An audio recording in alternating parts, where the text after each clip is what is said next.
I got caught staring. Honestly, I wasn't trying to be rude. But humans are rare this far outside of the Survey Corps anyways, so the last place I expected to see one was the bar on base. I'd honestly never heard of a human mercenary before either. Well, outside of Central Space that is, and those are more bounty hunters than anything else. I know how crazy I sound, especially considering how strong their militaries are. But to my credit, it's not like they've ever fought anyone other than each other. Well, not after the first time.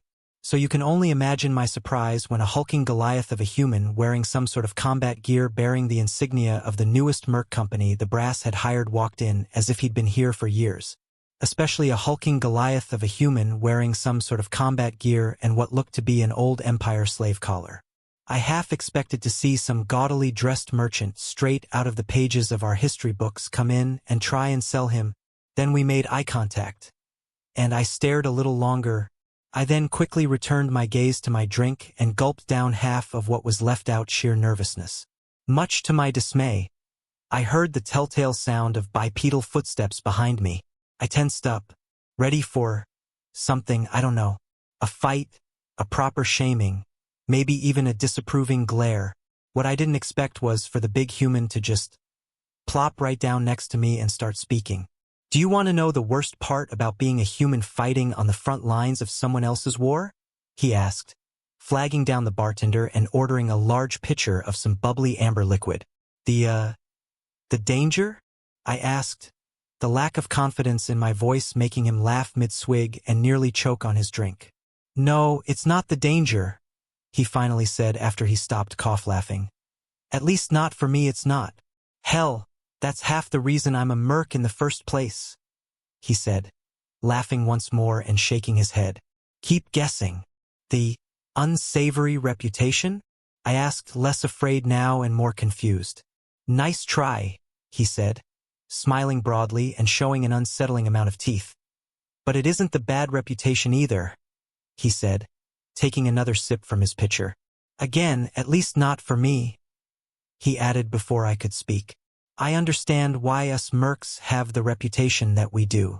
A necessary evil that comes with the territory, and in my case, a pretty much earned one at that. I audibly gulped at that. Don't laugh.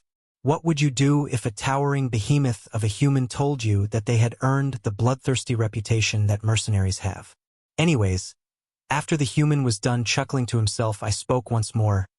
Give up. What's the worst part?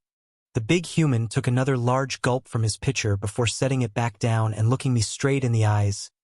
It's all the fucking staring, he said, making my eyes widen in concern. Now, I know most aliens don't have a social stigma against it, but I'm starting to get self-conscious.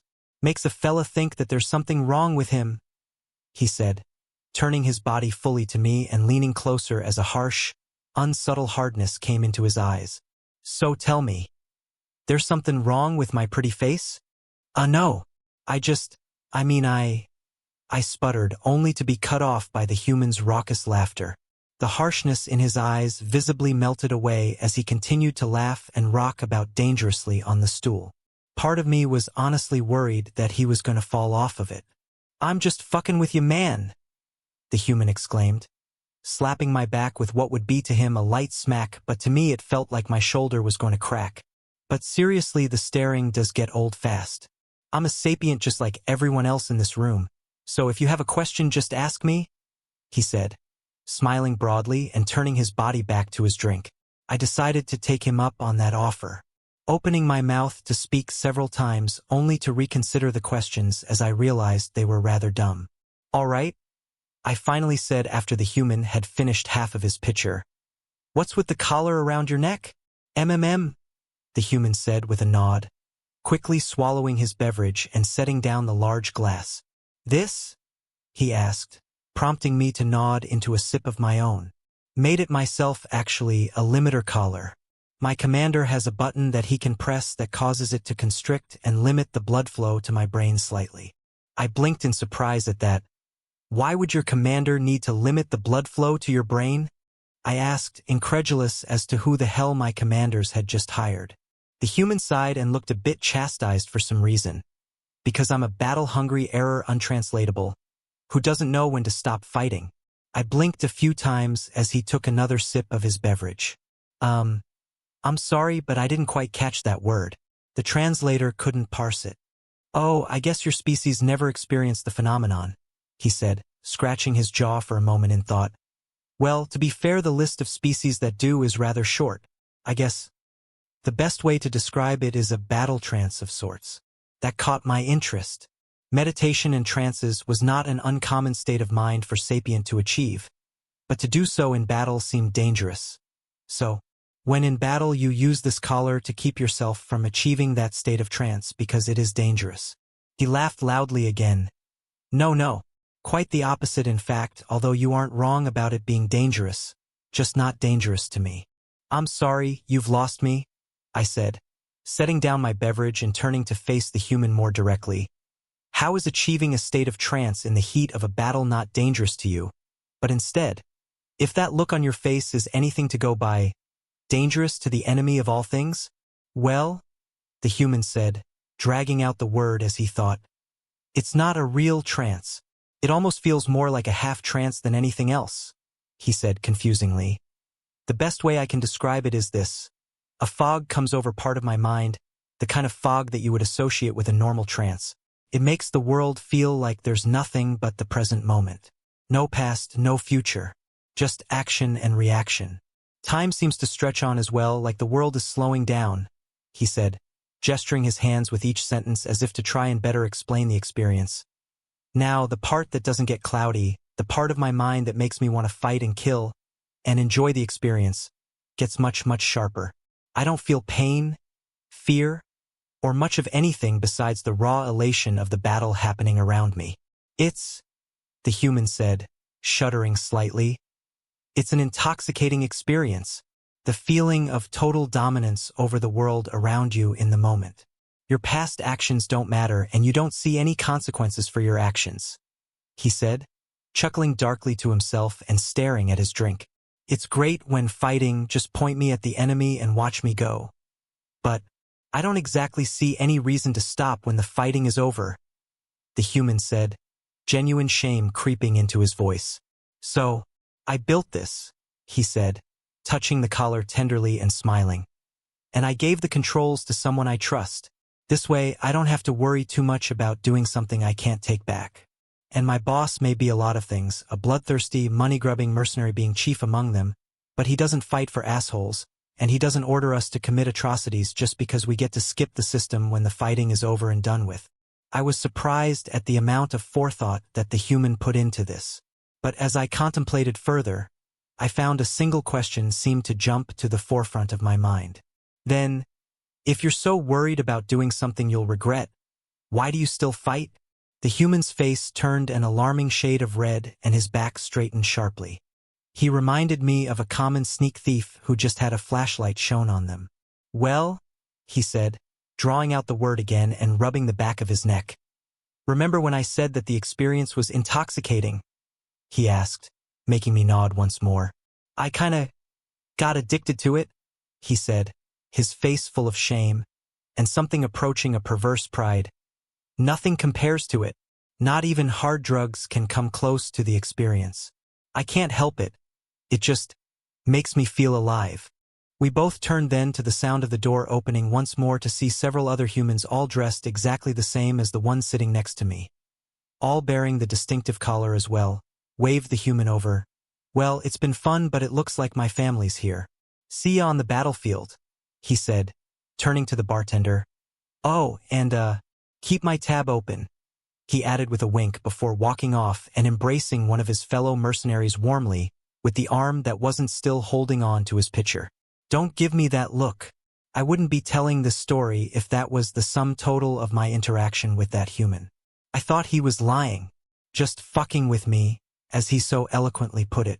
It was clear enough that he could fake emotions on his face after all. No, the reason I'm telling this story is because I saw this so-called battle trance with my own eyes. We were pinned down after 4 weeks of fighting. Republic Special Forces managed to break the front and we were called in to clean up the mess that the flood of biohorrors caused. Had to resort to digging fucking trenches in the ground like primitives in order to hold the line. turned the entire fucking section of the front into a meat grinder. We retreated our section of the front several times to, and I quote, stretch the enemy supply lines.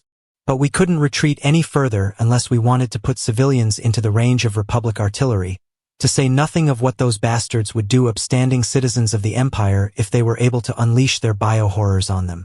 The line was barely being held. We fought more on morale and duty than food for more than a few days as we just didn't have time to sit down and eat. The assault was constant, the shifts were hell, and the only thing keeping us going was that command said that they were working to encircle this force so that we could work to push the front back to where it was supposed to be. I was sitting in that God's forsaken trench, my rifle over the lip so that I could the latest wave of vat-grown freak shows when I saw the hulking form of the human clad in a suit of black walking fortress armor jogging down the line of the trench hunched over to keep his head below the line of the trench. When he got to me, he took a knee so that he could straighten his back and raised a camera over the trench. "Shit's foobar!" he yelled as his camera was shot out of his hand by a Republic sniper. "Group commander wants to know why we haven't pulled back yet," he yelled, over the sound of my rifle firing at the sniper that exposed themselves to take a shot at the human's camera. "We can't," I yelled back, slightly annoyed at the human as a laser from a different sniper melted the camera on my rifle into a puddle of useless plastic and metal, and I had to pull it off the trench. "We pull back any further and Republic artillery will have a clear shot at a major population center." "What about the defense grid?" he asked back, unslinging his rifle and standing up fully to add a fresh batch of corpses to the mud as a wave of Republic soldiers tried to capitalize on my rifle being down. "Defense grid's only gonna stop missiles. Won't do shit against artillery shells," I yelled back, frantically trying to remove the pile of slag that had fused itself to my rifle.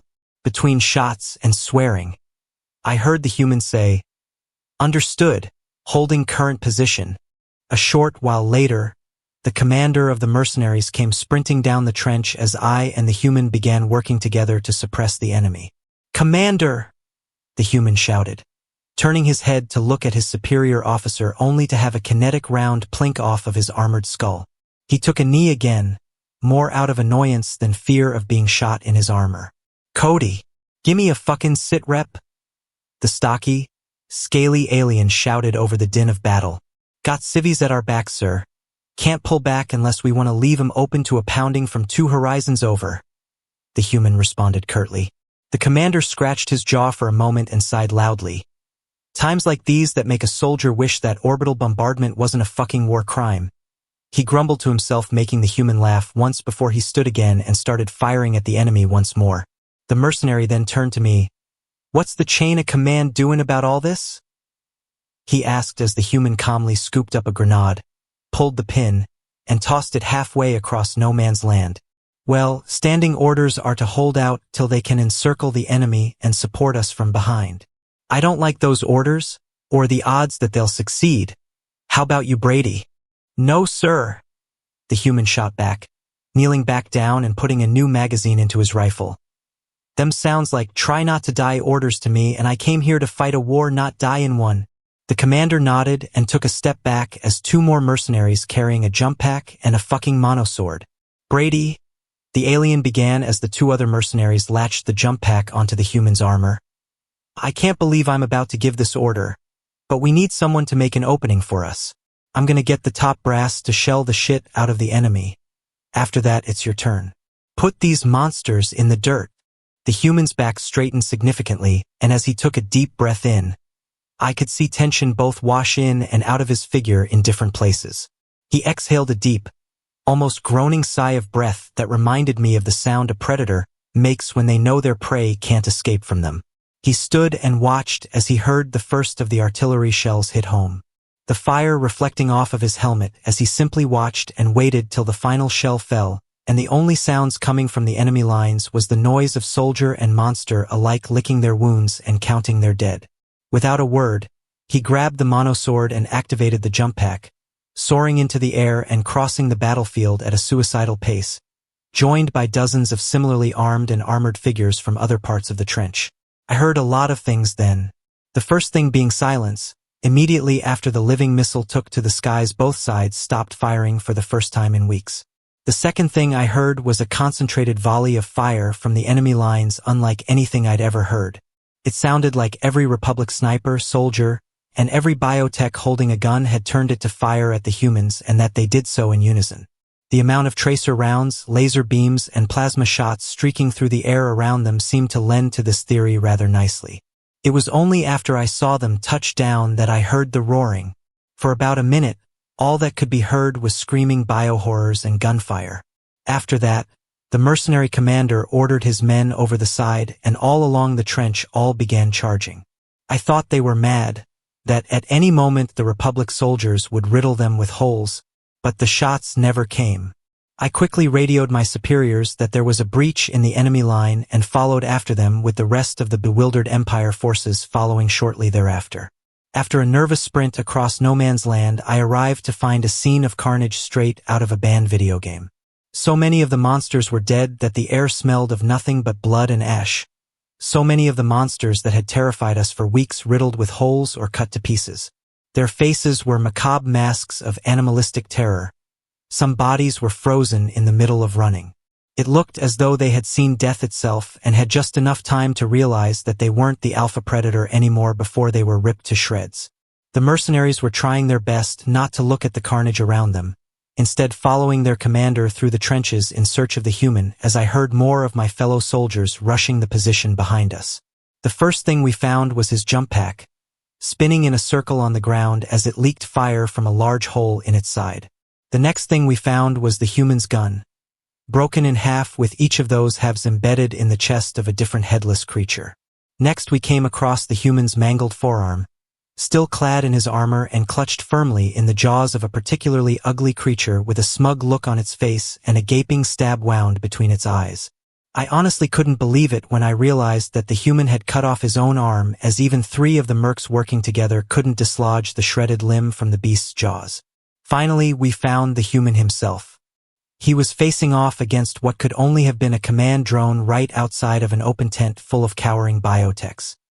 His arm was leaking blood and marrow despite the efforts of his armor to constrict it, but he didn't even seem to notice as he and the horror circled each other. Cliché as it sounds, they both charged at the same time, and in a single, beautifully executed, brutally fluid motion the human used his handless arm to block the monster's claws, used the momentum to pivot and slice off the beast's head, and then kicked the now headless creature into the tent. The technicians, for their part, screamed like children who just walked in on their parents. Before he could take another step forward, though, I saw the commander press a button on his harness, and the human alternated between clutching at his throat and swinging his monosword with reckless abandon. He dropped the blade and took in his surroundings a moment before looking down at his arm and staring dumbfounded at it for a moment before it seemed to click in his head and he dropped to his knees swearing in pain. Not wasting any time, the mercs rushed the biotechs and began shooting, stabbing, bludgeoning or otherwise disabling as many of the mobile spawning units as they could before they could birth their next batch of beasts while taking the terrified scientist soldiers into custody. Now behind the enemy's line, decimated by artillery and the human madmen, our forces found it much easier to fight the beasts off when they were forced to defend important equipment as well as their pitiful masters. Or so I was told. I didn't partake in any of the fighting. I was too busy watching the human get ribbed by his fellows for his lack of an appendage. It still took us a few weeks to push the enemy back to the rest of the front, but it turned out that the higher-ups made good on their promise of encircling the enemy, although their original plan involved waiting till we broke and shelling our own people as the enemy advanced. Emperor damn the sorry fool who suggested that plan when the few thousand soldiers he was planning on sacrificing found out about it. The mercenaries stuck around till they found out about the whole planned sacrifice thing, and they left the generals with a hefty bill and ranks a few thousand soldiers short as they decided to go on a recruiting spree. I spend a lot of time with that human now. He got a new arm too. Likes ripping the fake skin off of it to scare newbies like yourself. Shit, here he comes. Try and at least look startled when he tries to spook you.